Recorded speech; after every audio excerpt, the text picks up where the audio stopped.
Ivy and Bean. What's the Big Idea?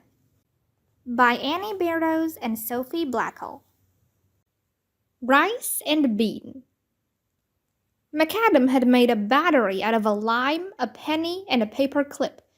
He showed it to the class, and then he showed a picture of a car with a zillion limes attached to it. The limes made the car go. So, McAdam's idea is to use limes instead of gasoline to fuel cars. Is that it, McAdam? Said Miss Erubitate. McAdam nodded. Very good idea, McAdam, said Miss Erubitate. Limes are a clean kind of energy, aren't they? Clean energy means energy that doesn't make pollution. Scientists all over the world are trying to find clean energy to use instead of gasoline.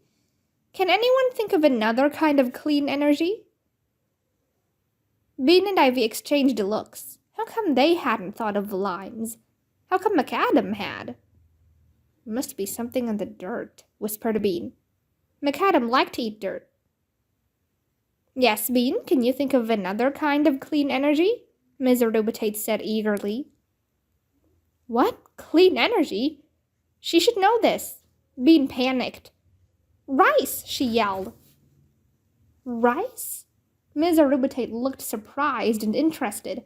Wow, is that what your science fair project is about?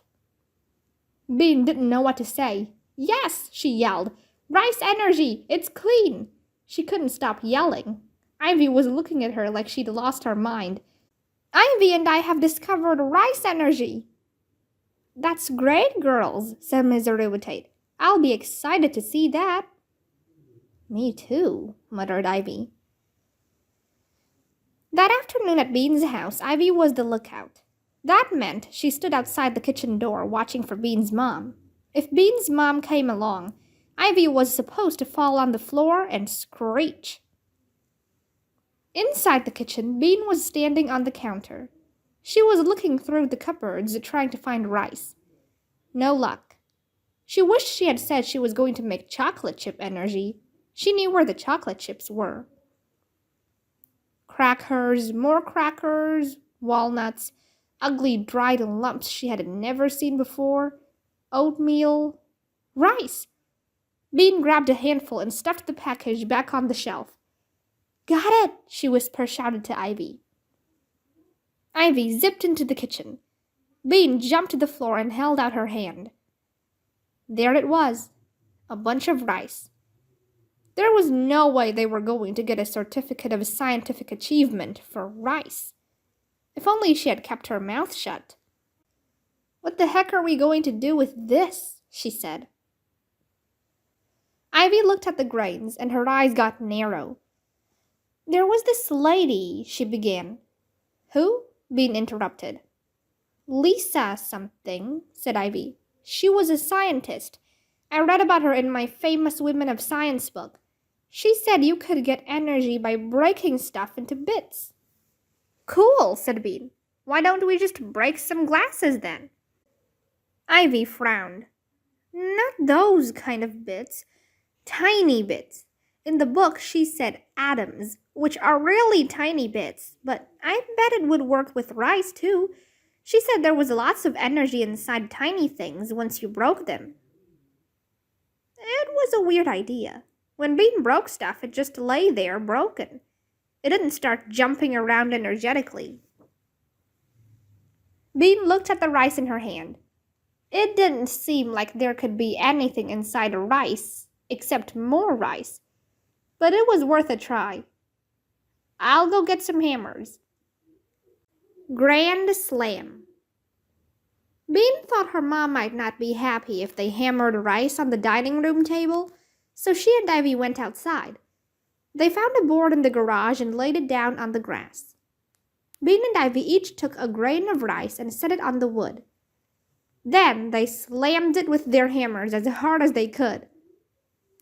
Cool, rice dust. They set out 2 more grains of rice. Slam, more rice dust. Slam, slam, slam. The board leaped up and flipped over, spilling rice dust into the lawn. Hey, did you see that board jump? Said Bean. That's energy for sure. And no pollution, said Ivy. Let's do it again. It's a science experiment. We have to do it again, yelled Bean, lifting her hammer over her head. Don't tell me this is another dorky solution for global warming, said Nancy. She and Misha stood over them in the grass. None of your beeswax, said Bean. We're making clean energy, Ivy said at the same time. Bean shook her head. Now they were in for it. No offense, but you guys are totally lame, giggled Misha. Bean could have banged Misha's toe with the hammer, but she didn't. Ivy was talking. Don't you care about global warming? She asked Misha. Boring, said Misha. If I hear about global warming one more time, I'm gonna scream. Don't you care about the polar bears? Asked Bean. Misha shrugged. Not really. Don't you care about nature? Asked Ivy. Misha rolled her eyes. Boring, she said. What? Asked Ivy. Camping and all that, said Misha, shaking her head. Totally boring. What do you like? Asked Ivy. Shopping, said Misha. And hockey, added Nancy, giggling. Misha screamed and hit Nancy with her backpack, and they went inside. Ivy stared after them. What a couple of weirdos. Bean dropped her hammer into the grass and went to look at her ant friends in the dirt patch. They were still very busy, zipping to and fro on ant business. They still didn't notice her at all. Look, she said to Ivy. Ivy came over and knelt next to her. Watch these guys. They have no idea that we're here. Ivy put her finger down in front of an ant. For a moment he stopped, and then, looking annoyed, he climbed over her finger and bustled away. Ivy and Bean lay on their stomachs, watching the ants. After a while, Ivy said, I think they know we're here, but they don't like to think about it. We make them nervous. Yeah, we're so big. Ivy was quiet for a moment. Do you think that mushy girl is just pretending to hate nature? I mean, how can anyone hate nature? Well, Bean thought, maybe she's scared of it. Have you ever been camping and you wake up in the middle of the night and it's more dark than anything in the world and you hear sticks cracking? No, said Ivy. I've never been camping, but sometimes the same thing happens to me in my own room.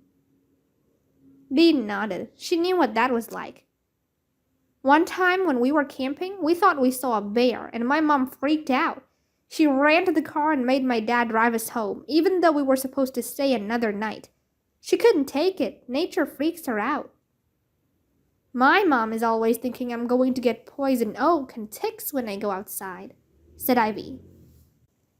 Bean sighed. Grown-ups are scaredy cats. They can't help it, said Ivy. They hate surprises.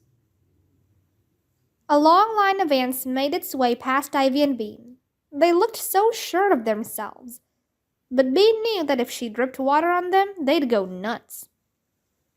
You know, what really freaks grown-ups out is not being in charge, said Ivy. Kids are used to not being in charge. That's why we're not scared of nature. Grown-ups and ants are a lot alike, Bean said.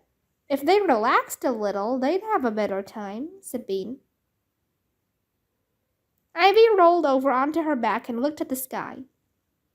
If grown-ups weren't scared of nature, they'd probably try harder to save it from global warming. You're probably right, said Bean. She sat up. What if we did our science project on teaching grown-ups to be happy in nature? Is that a global warming solution? Ivy sat up too. Sure it is, she said. It's definitely fighting global warming, because if they loved nature, they wouldn't drive stinky cars. Bean pictured grown-ups dancing around in a forest, looking happy. They'd be inspired to save the trees and stuff, said Bean. None of the other kids have thought of changing grown-ups. I bet we get that certificate thing, said Ivy. Too bad it's not money, said Bean. But I don't care, really. Maybe we'll get money later, said Ivy. Okay, we have to teach grown-ups to like nature, said Bean. What should we do? They thought. I guess we shouldn't take them out into the forest and leave them, right? Bean asked. Remember, they don't like surprises, and we don't want to scare them. We want them to be happy, said Ivy. Okay, what makes grown-ups happy? Bean said. They thought some more. They like calm things, said Ivy. And quiet things, said Bean.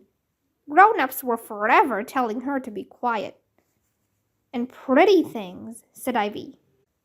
And they like to rest, too, said Bean. Grown-ups are always tired.